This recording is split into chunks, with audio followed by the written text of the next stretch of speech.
Hola hermanos, que Dios me los bendiga, muchas bendiciones. Estoy bien alegre de poder compartir con ustedes en esta ocasión y continuar la serie de estudio del Gran Mapa a la Redención. Vamos a estar haciendo la primera parte del libro de Apocalipsis, haciendo una introducción del libro.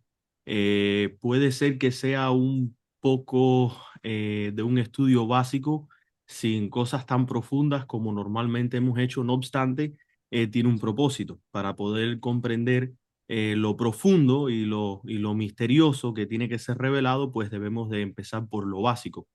Así que vamos a empezar con unas palabras de oración y vamos a pedirle a nuestro Dios que nos unja con su espíritu y que nos dé discernimiento para poder entender estas grandes maravillas que se encuentran reveladas en el libro de Apocalipsis. Así que vamos a tener unas palabras de oración. Oremos. Amante Padre que estás en los cielos, santificado sea tu nombre. Gracias, Padre, por todas las bendiciones que tú nos das. Y te damos gracias por la oportunidad que tenemos de abrir tu palabra y estudiarla en este momento. Estamos muy agradecidos por las bendiciones que tú nos das. Y al estudiar el libro de Apocalipsis, pedimos la unción de tu Santo Espíritu. Todas estas cosas te lo pedimos en el nombre de tu Hijo amado, Cristo Jesús. Amén. Bueno, hermanos, en la imagen que ustedes tienen aquí arriba, la última vez pasada habíamos repasado o estudiado el libro de Daniel, ¿verdad? Cómo es que Dios protege a su pueblo durante la crisis y a través de las edades. Y podemos ver claramente en esta imagen algo especial. Tenemos acá un pequeño Jesús como hombre frente a un altar, los 10 mandamientos. Tenemos acá a Jesús en su segunda etapa de ministerio, que tiene que ver con ser el sumo sacerdote, aquel que está frente a nuestro Padre Celestial en el cielo, frente al arca del testamento, donde Él está en este momento intercediendo por nuestros pecados sin cesar hasta que termine su obra y se cierre la gracia. Y por último lo tenemos sentado en el trono como Rey de Reyes y Señor de Señores. Estas tres etapas de, en este caso, el ministerio de Cristo son esenciales para nosotros como pueblo de Dios porque representan cada aspecto del santuario. Sabemos nosotros que hemos estado estudiando el santuario durante esta serie entera, ¿verdad? Del gran mapa, la redención, y podemos ver prácticamente la obra de Cristo en el atrio, la obra de Cristo que tiene que ver con el lugar santo y el lugar santísimo, y aquella obra que se ve después, en este caso, de el final de su trabajo en el santuario celestial. Nos hemos concentrado bastante en la obra de Cristo dentro del santuario celestial, pero para estos últimos dos capítulos vamos a de el gran mapa de la redención, y esta siendo la parte número 1 y la parte número 2, que será la última, que sería el tema número 10. Vamos a estar cubriendo bastante de lo que sucede después de que Cristo termina su obra en el lugar santísimo, porque aunque muchos no lo crean, la obra que viene después del santuario es parte del mensaje del santuario. Así que vamos a indagar en el Apocalipsis, ¿ok? En una forma básica para poder ir entendiendo y aprendiendo de este libro tan precioso que fue entregado en figuras y símbolos, pero como podemos ver en El Conflicto de los Siglos, página 320, todos los símbolos, todas las figuras nos conllevan a una interpretación literal. Así que como les estaba explicando en la imagen, podemos ver un ejemplo del camino trazado por nuestro Redentor, Cristo como el Hijo del Hombre para morir en la cruz, el sacrificio que sería propicio nuestro. Vemos a Cristo como nuestro hermano mayor, sumo sacerdote, intercediendo por nosotros frente al trono celestial, y a Cristo eventualmente sentado en el trono como Rey de Reyes y Señor de Señores.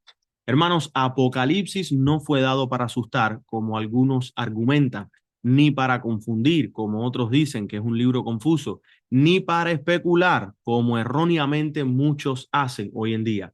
Fue dado para revelar a Jesucristo, vindicar el carácter del Padre y preparar un pueblo para el cierre de la gracia mediante la santificación del Espíritu de Dios. Prácticamente un versículo en la Biblia que encierra bien lo que representa el libro del Apocalipsis es Romanos capítulo 6, versículos 3 y 4.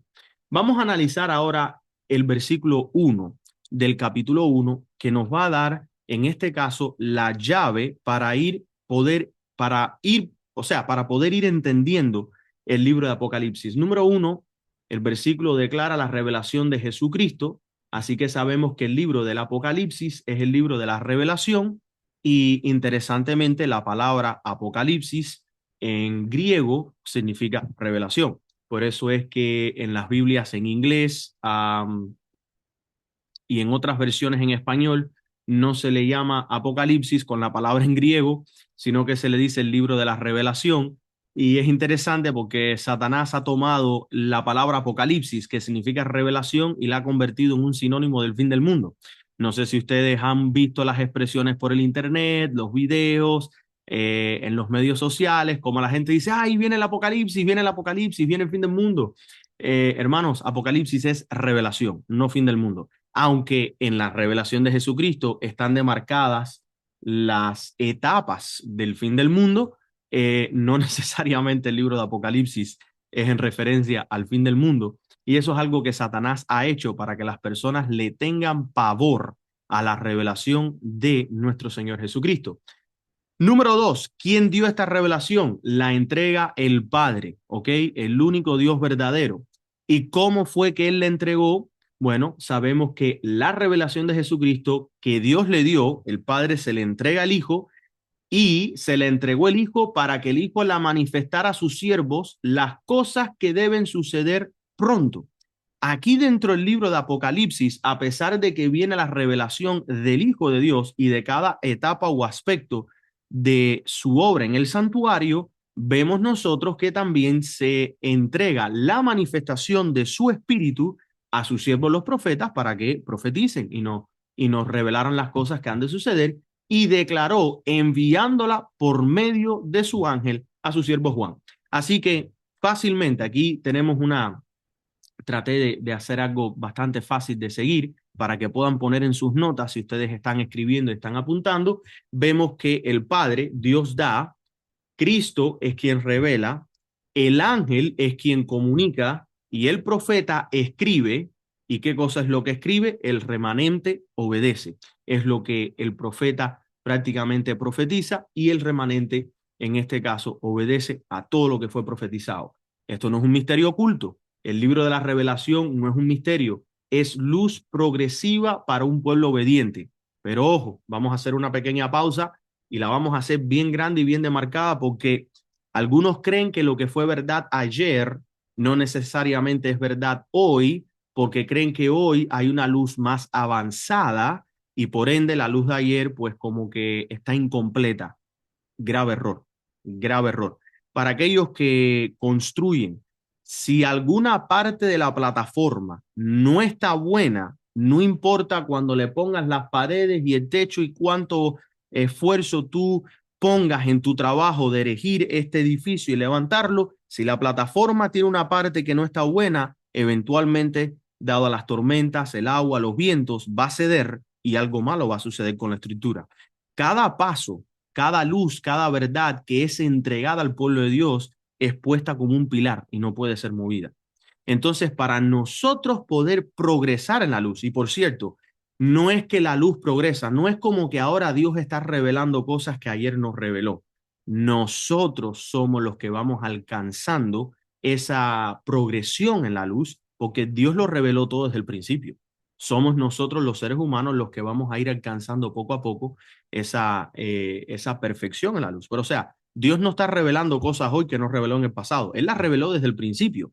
Lo único es de que a su tiempo y a su medida, Dios ha ido dejando que el pueblo vaya avanzando, pero una de las cosas que ayuda al pueblo a avanzar es que el pueblo va asentando verdades. Por ejemplo, la verdad del sábado es una verdad ya dada por sentada y está firme, no se toca. Como entendemos esto básico, podemos profundizar en el sábado, al igual que los 10 mandamientos, la ley de Dios. Sabemos que esto es algo literal, sabemos que esto es algo real y como ya tenemos lo básico, podemos avanzar. No obstante, cuando estamos haciendo obras de evangelización, no podemos rápidamente empezar a hablar de las cosas profundas del santuario, ni de los 10 mandamientos, ni del sábado, si las personas no tienen qué cosa, la base.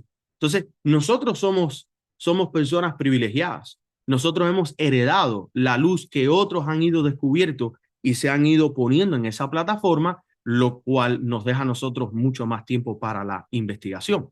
Entonces, podemos probar con la Biblia de que nuestro Dios es el Dios de las revelaciones. Podemos probar que el libro de Apocalipsis es parte del canon bíblico.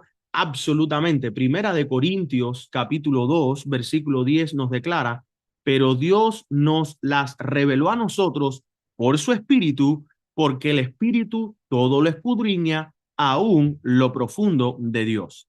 Muy interesante lo que está declarando Pablo. Y en Romanos capítulo 1, versículo 18 dice, porque la ira de Dios se revela desde el cielo contra toda impiedad e injusticia de los hombres que con injusticia detienen la verdad. Y esto es interesante, hermanos, porque algunos consideran que el tema de lo que tiene que ver con la ira de Dios, esa obra extraña de Dios, tratan de darle tanta explicación que eventualmente terminan quitándole la soberanía a Dios. En la palabra está bien demarcado lo que es la ira de Dios, las manifestaciones de la ira de Dios, pero lo más importante es la mano de Dios detrás de su obra extraña, que aunque Él no la quisiera hacer, Él la tiene que hacer. Y no hay nadie más justo en todo el universo que nuestro Dios y nuestro Señor Jesucristo para poder entregar estos juicios a los hombres, especialmente a aquellos que actúan con injusticia y se interponen con la verdad. Seguimos leyendo Romanos 1:18, porque lo que Dios se conoce le es manifiesto porque Dios se lo manifestó, porque las cosas invisibles de Él, su eterno poder y divinidad, son claramente visibles desde la creación del mundo, siendo entendidas por las cosas que son hechas, así que no tienen excusa. Porque habiendo conocido a Dios, no le glorificaron como a Dios, ni le dieron gracias. Antes se envanecieron en sus discursos y su necio corazón fue entenebrecido. Profesando ser sabios, se hicieron necios y cambiaron la gloria del Dios incorruptible en semejanza de imagen de hombre corruptible y de aves y de cuadrúpedos y de reptiles. Hermanos, hoy estamos viviendo en una parte de la historia final de este mundo donde hay mucho miedo y mucho temor en el pueblo de Dios. Y ustedes saben cuál es uno de los grandes temores que existe en el pueblo de Dios. Les voy a dar tres, pero puede ser que sorprenda a muchos. El primero es miedo a la verdad. Y tú dirás, ¿cómo? Sí. Dentro del pueblo de Dios hay mucho miedo, hay mucho temor a la verdad. Y muchos no lo quieren reconocer. Cuando algo les es presentado que va en contra de sus ideas preconcebidas, de sus estudios, de vamos a decirle sus conocimientos, ¿verdad? Sus explicaciones, tienen pavor, no quieren profundizar, no quieren poner a prueba, no quieren buscar cómo pedirle al Señor que les ayude a aceptar esas verdades que asustan. Y cuando hablo de verdades que asustan, no estoy hablando de verdades traumatizantes, simplemente estoy hablando de verdades que son esenciales, normales, fáciles de entender, pero que no se acoplan bien con las ideas que nosotros tenemos como humanos. Número dos, otro gran temor que existe dentro del pueblo de Dios, yo diría que es el temor a quedarse solo, la soledad. Y desgraciadamente a algunos les ha tocado esta prueba bien, pero bien fuerte. Otros son un poco más privilegiados, aunque reciben un poco más de responsabilidad por la obra de Dios. Pero o sea, la soledad es algo que asusta a todo el mundo y a todo el mundo les toca sufrir en la carne de alguna manera esa soledad, tal como la tuvo que enfrentar Cristo cuando estuvo en esta tierra. Y el tercer gran temor es el temor que tiene que ver con las decisiones que se tienen que tomar. Hay muchas decisiones fuertes y grandes que como pueblo remanente debemos estar preparados y listos para tomar, y muchas veces el temor nos gana y no debemos por qué tener temor. Miren ustedes lo que vamos a entender básicamente con el capítulo número 1 de Apocalipsis. Vemos nosotros que Cristo es quien se muestra que está entre los candeleros. Él es aquel que está ministrando la verdad a su pueblo. Él es aquel que promete estar con aquellos que se sienten solos, en soledad, y Él es aquel que promete darte fuerzas para tomar la decisión correcta. En el capítulo 1 de Apocalipsis vemos nosotros que hay una representación del lugar santo. La visión empieza en el lugar santo. O sea, este es el inicio del ministerio de Cristo en el cielo y se muestra prácticamente a Cristo entre los candelabros. Dice que Juan no ve primero bestias, sino que ve a Cristo glorificado caminando entre su iglesia. ¿Qué vemos nosotros en Apocalipsis capítulo 1? Bueno, versículos 13 al 16. Y en medio de los 7 candeleros, a uno semejante al Hijo del Hombre. ¿Quién está entre los candeleros? La Biblia nos declara el Hijo del Hombre, que es Cristo Jesús, vestido de una ropa que llegaba hasta los pies y ceñido por el pecho con un cinto de oro. Esto tiene que ver con justicia. Y de su boca, más adelante, el versículo 16, salió una espada aguda de 2 filos, y su rostro era como el sol cuando resplandece en su fuerza. En su fuerza. Cristo no abandona su iglesia en ningún momento ni en ningún periodo de la historia. Vemos nosotros que Él camina entre ella antes del juicio. Esto corresponde al lugar santo. Si nosotros notamos en el libro de Apocalipsis, veremos que el cuerpo de Cristo, representado por la iglesia, está fijamente puesto dentro del lugar santo. Vemos nosotros que el candelero nos conlleva a la iglesia, vemos nosotros que la luz nos conlleva a la verdad, y vemos nosotros que la espada conlleva la palabra viva. Cada símbolo, cada figura que ustedes encuentren en el libro de Apocalipsis contiene o conlleva a una persona a entenderlo de manera literal y real. Por eso es que la segunda venida, literal, real. El sábado, séptimo día, literal, real. La ira de Dios, literal, real. O sea, no hay nada que se encuentre en la Biblia que se vaya a llevar de lo literal y se vaya a espiritualizar y darles interpretaciones que no van de acuerdo a las Sagradas Escrituras. Entre el capítulo 2 y 3 vemos nosotros la evidencia y el cumplimiento del capítulo 1. ¿Qué es lo que nosotros vemos en estos dos siguientes capítulos? Las 7 iglesias. En estas 7 iglesias vemos nosotros la historia del pueblo de Dios. A pesar de que eran 7 iglesias literales, en el tiempo de Juan, fueron 7 periodos o partes de la historia o fases del pueblo de Dios durante la historia, que esto fue literal proféticamente, y dice sobre el pacto desde Éfeso hasta la Odisea, que representa la última etapa de la iglesia de Dios. Aquí está la historia espiritual del pueblo de Dios y no del mundo. Vemos nosotros que Éfeso nos habla a nosotros sobre esa iglesia que tiene su amor perdido. Y a pesar de que estos fueron 7 iglesias literales con 7 problemas literales y fueron 7 fases o periodos de la historia de la iglesia de Dios, sabemos nosotros que hay lecciones espirituales para nosotros en estas iglesias. Algunos de nosotros somos o estamos en Éfeso con ese amor perdido. La iglesia de Esmirna fue una iglesia de persecución, de muerte, de sangre. Algunos de nosotros estamos bajo persecución y pronto vamos a experimentar esa persecución que existió durante el tiempo bueno, fue un tiempo bien oscuro entre los años 200 y 500 con la Roma papal persiguiendo, matando cristianos, el Coliseo romano, etcétera. Vemos nosotros en la iglesia de Pérgamo el compromiso, hermanos, el compromiso. Las personas que por no querer separarse de aquellos que no están en lo correcto o porque se han de alguna manera encariñado o porque no saben cómo entender este lado y aquel lado, o sea, se comprometen y terminan comprometiendo la verdad. Y por ende estamos en problemas, tira, la apostasía completa. El compromiso conlleva prácticamente la apostasía. Por comprometer la verdad y no estar de parte de la verdad, aunque se desplomen los cielos, la apostasía toma, en este caso, una fusión hacia el carácter de los cristianos y es horrible. Sardis, vemos nosotros que son aquellos cristianos sin vida, el nombre sin vida. Dicen estar vivos, pero son los huesos secos de la profecía de Ezequiel. Filadelfia, vemos nosotros que es el amor fraternal, tiene que ver con la fidelidad.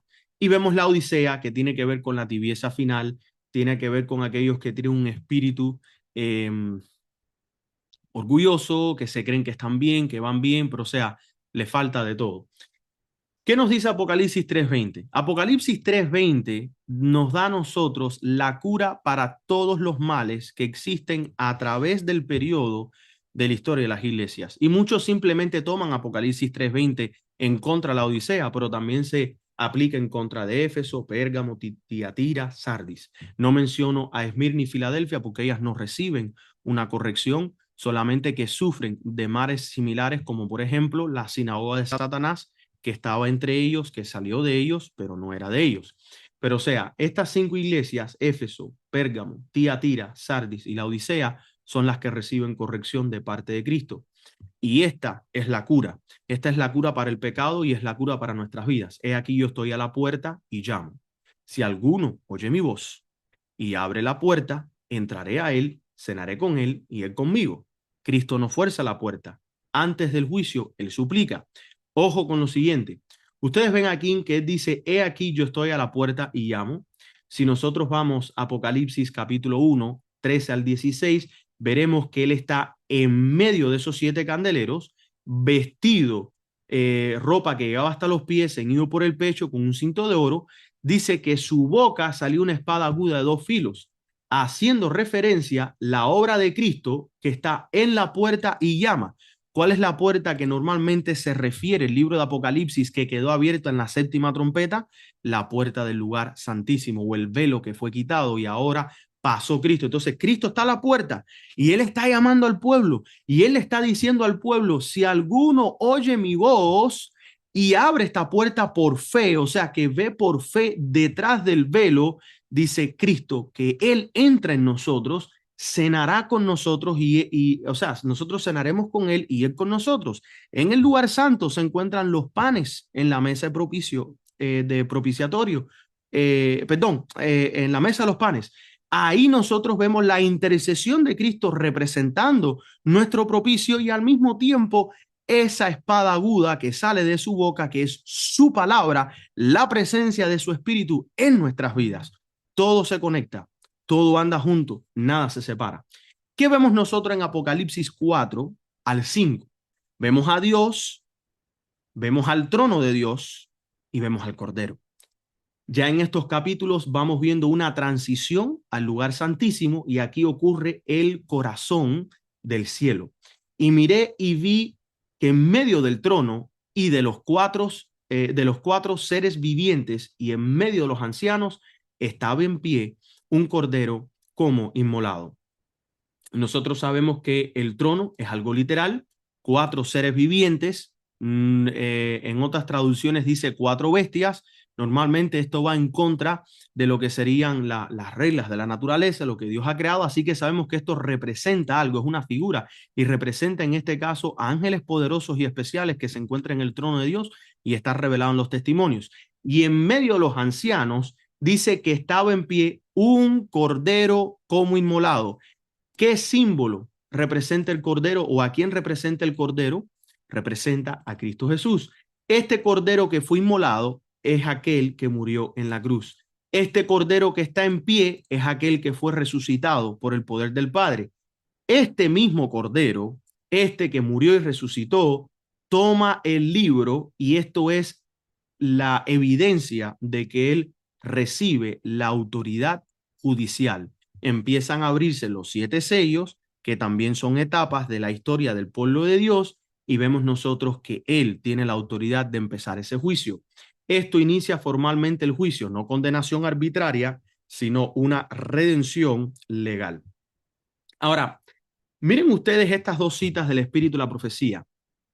Maranata, página 334, pero también se encuentra en Testimonios para la Iglesia, tomo 8, en las páginas 333 a las 334, y dice lo siguiente: el alma del profeta, despojada de sí mismo, se llenó de la luz divina, dio testimonio de la gloria del Salvador.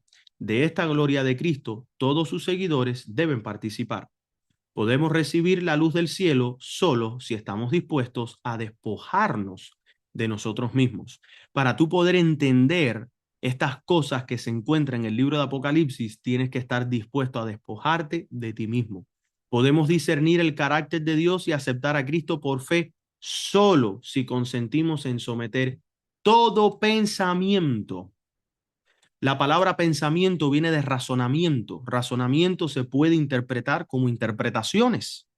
Así que solo si consentimos en someter toda interpretación a la obediencia a Cristo, a todos los que hacen esto, el Espíritu Santo se les da sin medida. En Cristo habita corporalmente toda la plenitud de la deidad y vosotros estáis completos en él. Segunda cita, Testimonios para la Iglesia, tomo 5, páginas 572. Mientras a Juan se le mostraba las últimas grandes luchas de la iglesia con los poderes terrenales, también se le permitió contemplar la victoria final y la liberación de los fieles. Mirando más allá del humo y del estruendo de la batalla, contempló una compañía en el monte Sión con el Cordero que tenía en lugar de la marca de la bestia el nombre del Padre escrito en sus frentes. Así que esto nos da a nosotros aliento, nos da a nosotros una esperanza. ¿Quieres entender el libro de Apocalipsis? ¿Quieres entender los misterios que Dios ha revelado? Tenemos que someternos en todo aspecto, en obediencia a Cristo Jesús. Apocalipsis capítulo 6 nos muestran los sellos. Esta es la historia del conflicto bajo la supervisión del Cordero. Los sellos no son caos sin control como muchos presentan, que presentan los sellos y ponen caos y no, no, no. Cristo abre cada uno y cada uno representa algo. Por ejemplo, el caballo blanco, vemos nosotros que era el periodo de la iglesia pura. El rojo, periodo de la iglesia de persecución. El negro, periodo de la iglesia bajo corrupción. Amarillo, vemos nosotros la muerte espiritual. Quinto, el clamor de los mártires, ¿verdad? Sexto, señales del fin. Y estamos actualmente en esa etapa del sexto sello, esperando que se cumpla también consecutivamente en conjunto al sexto, el séptimo sello. ¿Qué dice Apocalipsis 6:17? Porque el gran día de su ira ha llegado. Cuando ese día llegue, la ira de Dios será algo real y literal, no se puede espiritualizar. ¿Y quién podrá sostenerse en pie? La respuesta es los sellados, los que han pasado por este periodo de los sellos que Cristo va abriendo y que ellos van quedando sellados con ese nombre del Padre que está escrito en sus frentes. ¿Qué hay en Apocalipsis 7? Bueno, Apocalipsis 7 nos dice a nosotros quiénes son los que van a poder estar en pie, vivos, desde el momento en que llega el día de su ira. Estos son los 144,000. El pueblo que permanece en pie, aquí se detiene el juicio para sellar. No hagáis daño a la tierra, ni al mar, ni a los árboles, hasta que hayamos sellado en su frente a los siervos de nuestro Dios. El sello, hermanos, no es simbólico ni es un símbolo vacío. ¿Qué representa ese símbolo de Apocalipsis 7? Ley en la mente. Representa el nombre del Padre, porque la Biblia lo declara. Y si tenemos la ley en nuestras mentes, si tenemos el nombre del Padre, pues tenemos el carácter restaurado. Nadie que no tenga el carácter restaurado va a poder recibir ese sello.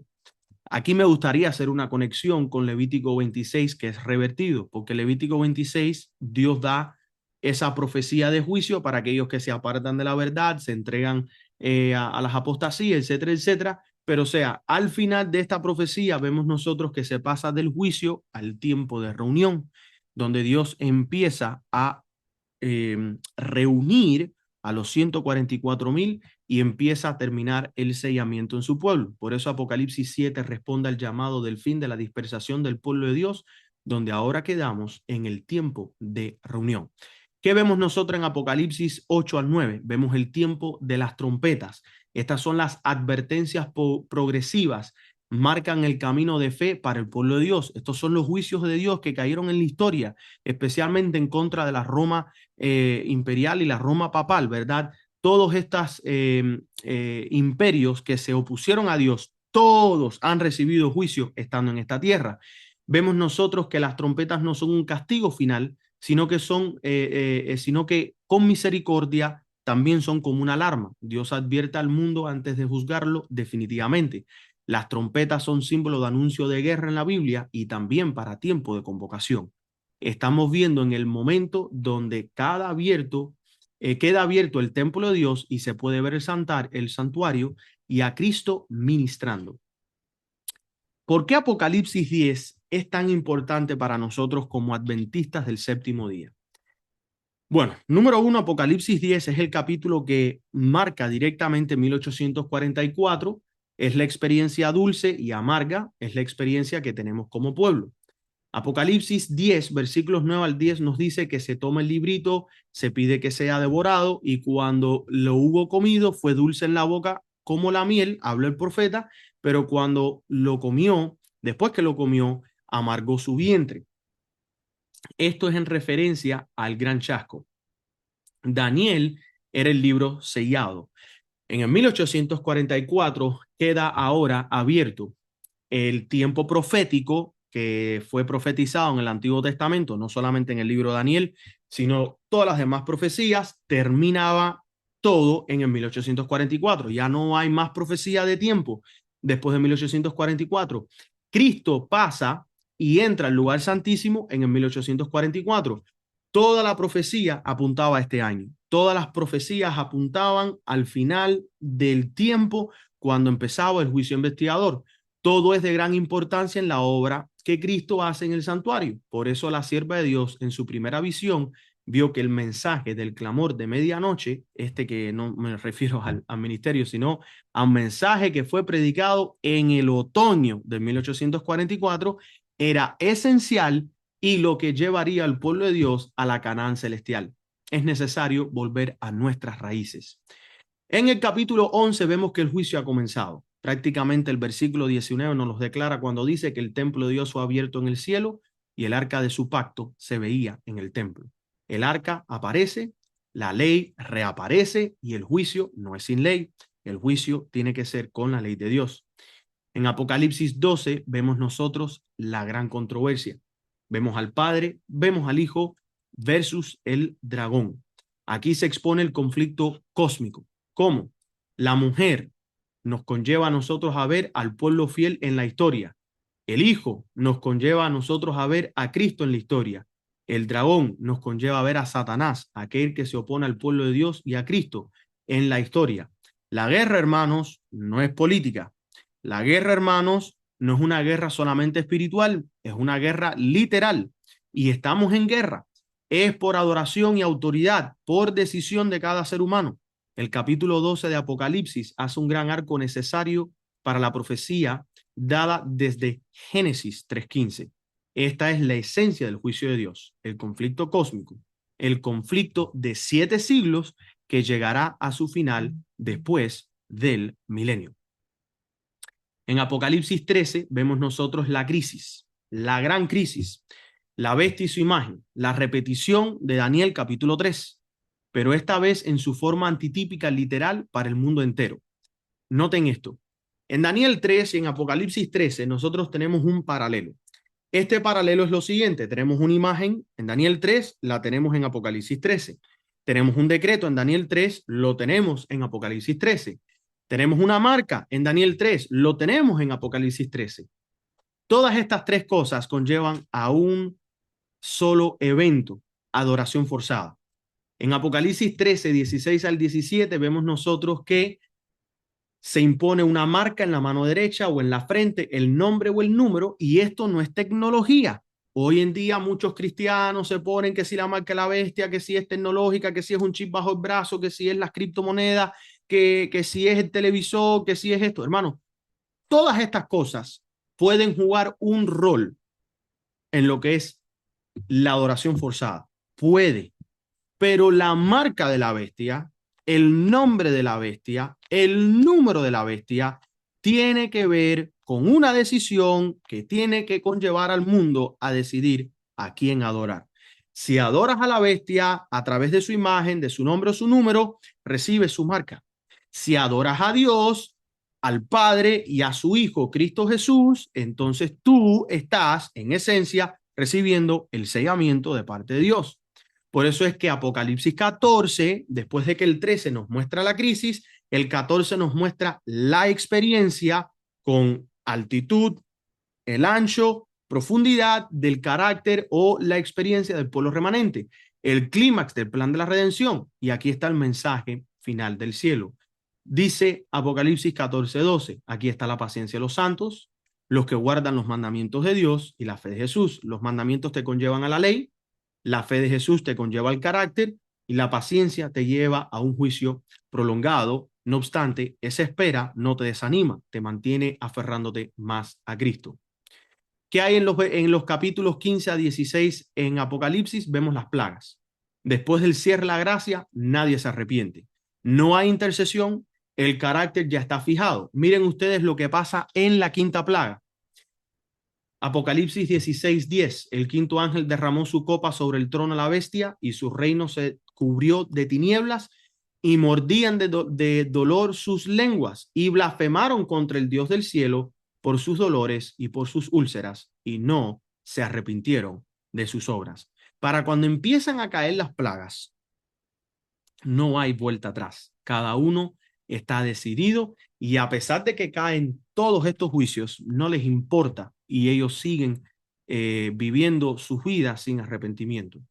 Apocalipsis 17 y 18 nos enfatiza más esta caída de la Babilonia, porque esta quinta trompeta, retiro lo dicho, esta quinta plaga, esta quinta copa, la quinta copa, cae sobre el trono de la bestia. Y qué interesante que la quinta trompeta, que representa en este caso al Islam en la historia, fue uno de los momentos donde Dios usó al Islam o en este caso al Imperio Otomano para castigar también a la Roma papal. Y es muy interesante que una de las cosas que ayudó a que la reforma avanzara fue este hecho, que la Roma papal, los poderes en Europa estaban bajo jaque por el Imperio Otomano y esto permitió que la vista fuera puesto en los otomanos y la reforma pudo producirse y desarrollarse. Si no me creen, hay dos películas de Martín Lutero que ustedes pueden ver, la que salió en el 2003 y la que salió en el 1957, es bien vieja, pero en estas películas constantemente se está mencionando a los otomanos y es interesante que muchas veces como adventistas del séptimo día no prestamos atención a la historia ni prestamos atención a lo que Dios ha ido revelando y prácticamente está ahí y te lo menciona y eso era parte de la preocupación grande que tenía el papado en su tiempo y me fascina y me llama la atención cómo es que se conectan en este caso el número 5, y de eso vamos a hablar más adelante en otra ocasión, cómo se conecta el número 5 con los juicios de Dios cayendo sobre el trono de la bestia. Ok, ahora, como estábamos diciendo, Apocalipsis 17 y 18 habla de la caída de la Babilonia. Se dan los detalles de cómo es que sucede esta caída. Salid de ella, pueblo mío, para que no seáis partícipes de sus pecados y no partícipes de sus plagas. Honestamente, para mí, en Apocalipsis 17 al 18, veo una clara conexión con Daniel 5, lo que más amplificaba. Si ustedes se acuerdan, en Daniel 5 es donde Babilonia recibe su juicio, donde vemos las palabras Mene, Mene, Tekel, Uparsin, y hemos hablado un poquito de esto en el pasado. Daniel da una interpretación, no da la traducción la hemos cubierto en otros temas, pero la interpretación fuiste contado o fuiste pesado, ¿verdad? Y contado doble. Para nuestro tiempo somos contado doble como pueblo del juicio investigativo. Y por ende quedas dividido, quedas destruido. Y es interesante como ahí están todos los detalles con respecto a los juicios que caen sobre la Babilonia y la destrucción de la Babilonia y los 10 reyes que eventualmente también son destruidos. Apocalipsis 19 al 20, vemos la vindicación final. El segundo advenimiento, la liberación del pueblo de Dios. ¡Wow! Cristo vuelve como rey, Satanás queda atado, el juicio es confirmado y comenzamos el milenio entrando en el cielo. Y Apocalipsis 21 al 22, que es los últimos capítulos, vemos la restauración total. He aquí el tabernáculo de Dios con los hombres y él morará con ellos. Vemos nosotros que Dios vuelve o sea, Dios elimina el pecado, elimina a los pecadores, todo queda consumido, la nueva tierra es renovada, el santuario desciende, el pacto se consuma, el pecado no vuelve jamás y bueno, las cosas que estamos esperando nosotros por ver. Hermanos, el libro del Apocalipsis es el mapa final de tu redención. No es el mapa final de nuestra redención. Ojo, es el mapa final de tu redención. ¿Por qué no digo nuestro y digo tú? porque la revelación del libro de Apocalipsis no es una revelación colectiva, es una revelación que cada uno tiene que recibir personalmente. No es que cada uno recibe una revelación diferente y cada uno tiene su interpretación, no. Cada uno tiene que aceptar la única interpretación porque Cristo es la verdad y la verdad es única y es una. Y esa revelación tiene que ser aceptada personalmente por cada persona. Por eso es que el sellamiento es un afianzamiento en la verdad intelectualmente como espiritualmente. El hecho de que como grupo, como iglesia, como movimiento, declaremos ciertas cosas y en conjunto todos dicen, ah, sí, sí, amén, estamos de acuerdo, no quiere decir que hayas tú recibido ese conocimiento o esa información. Tienes que hacerlo de manera individual. El libro de Daniel nos muestra a nosotros el plano, nos muestra el santuario, nos muestra a nosotros el camino de Dios. Apocalipsis es la construcción terminada. Todo converge, el santuario, la ley, Cristo, juicio y restauración. Termino con este pensamiento y este versículo. No hay contradicción en el libro de Apocalipsis. Hay cumplimiento, hay vindicación, hay fin del conflicto, hay verdades reveladas, hay una nueva vida y hay una nueva restauración.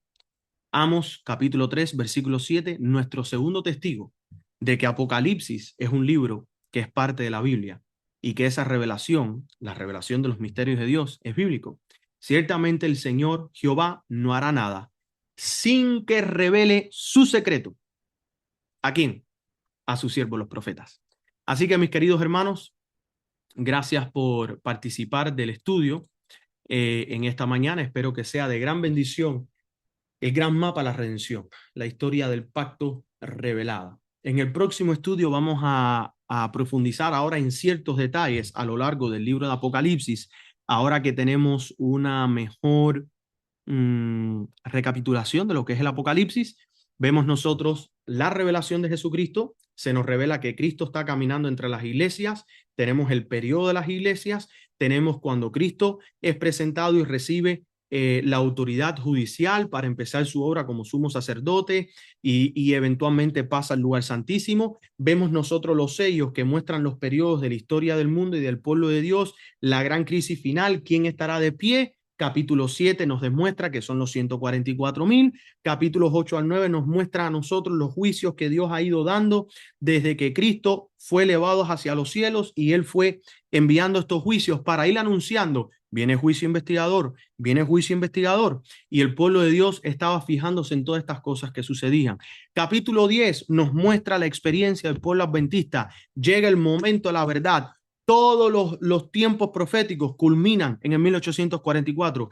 Cristo pasa al lugar santísimo. Capítulo 11, el juicio empieza y estamos viviendo bajo este juicio. Capítulo 12 nos muestra a nosotros el gran conflicto cósmico, qué es lo que ha pasado desde antes del nacimiento de Cristo hasta al final, cuando esta guerra vaya a culminar. Capítulo 13 nos muestra los detalles de cómo va a ser la guerra de parte de Satanás al pueblo remanente. Capítulo 14 nos muestra a nosotros los detalles, nos muestra a nosotros la experiencia, nos muestra a nosotros la identidad del pueblo remanente y cómo resistirá esa última crisis. Capítulos 15 al 16, las plagas, los juicios de Dios, literales, la ira de Dios que caerá sobre los impíos y aquellos que han estado obrando injusticia, interponiéndose en medio de la verdad y la predicación del Evangelio de Cristo.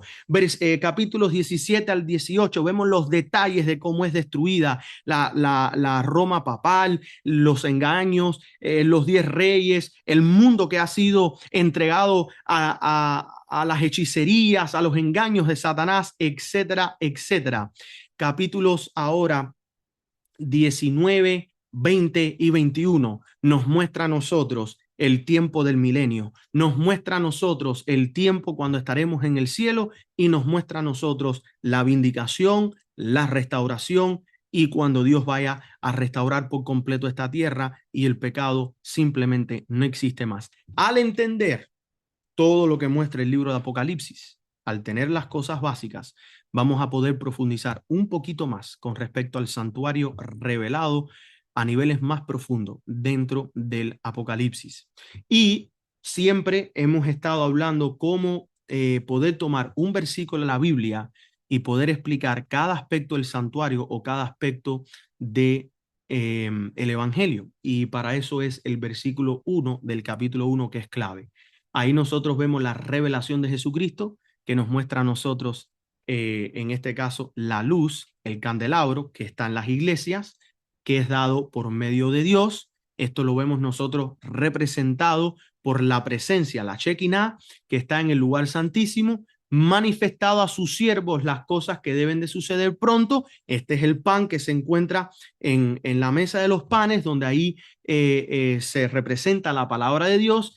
Declaró enviándola por medio de sus ministros, de sus ángeles. Este es el trabajo de la intercesión. Nosotros oramos, los ángeles ascienden al cielo con nuestras oraciones y ellos traen la respuesta representando el incensario, ¿verdad? Y los ángeles se comunican con Juan, su profeta, y aquí nosotros prácticamente, hermanos, tenemos la explicación del Evangelio. Tenemos al Hijo de Dios que muere en la cruz, a Dios que fue quien envió a su Hijo. Vemos nosotros la santificación mediante la revelación que reciben los profetas mediante los ministros superiores cuando ellos lo entregan a los ministros menores, que somos los hombres en la tierra. Dios da, Cristo revela, el ángel comunica, el profeta escribe, el remanente obedece. Que Dios me los bendiga, muchas bendiciones. Vamos a terminar con unas palabras de oración. Oremos. Amante Padre que estás en los cielos, santificado sea tu nombre. Gracias, Padre, por todas las bendiciones que tú nos das, por el privilegio que nos has dado de estudiar tu palabra y poder ver claramente que en el libro de Apocalipsis tú nos has revelado grandes verdades, hermosas, para animarnos a seguir de parte de la verdad, aunque se desplomen los cielos. Úngenos con tu Santo Espíritu. Cuídanos, danos fuerza, sabiduría para poder seguir adelante y que podamos seguir aprendiendo estas cosas hermosas que se encuentran en tu palabra. Te lo pedimos todo en el nombre de Jesús. Amén y amén.